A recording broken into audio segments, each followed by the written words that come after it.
It has been nearly a week and a half now since deadly floodwaters tore through the Texas Hill Country.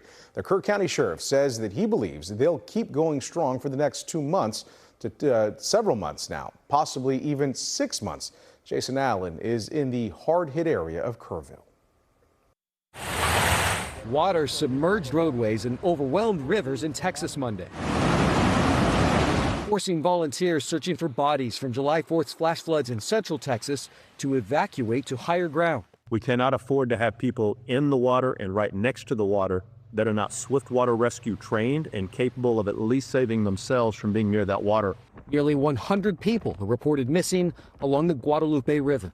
We don't know where they are. We don't know how many we lost. We've heard accounts of trailer after trailer after trailer being swept into the river with families in them. Can't find the trailers. This is what Penny Dupree's Hunt, Texas neighborhood used to look like.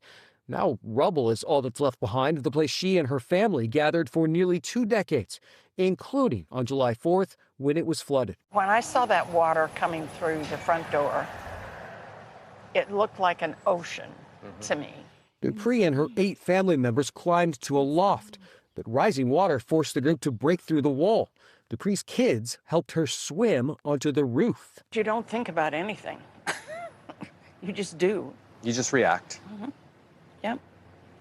And our families are pretty good at, hanging together. They could have left the old lady there if they wanted to. They were not going to do that. They were not going to do that. We spoke to Dupree's family earlier this week.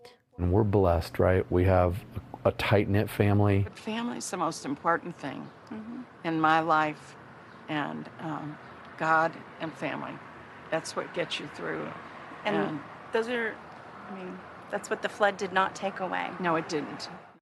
The sheriff here told county leaders they have at least another month, maybe 2, of hard work out here, but that they could be looking for victims for the next 6 months. Jason Allen, CBS News in Kerrville, Texas.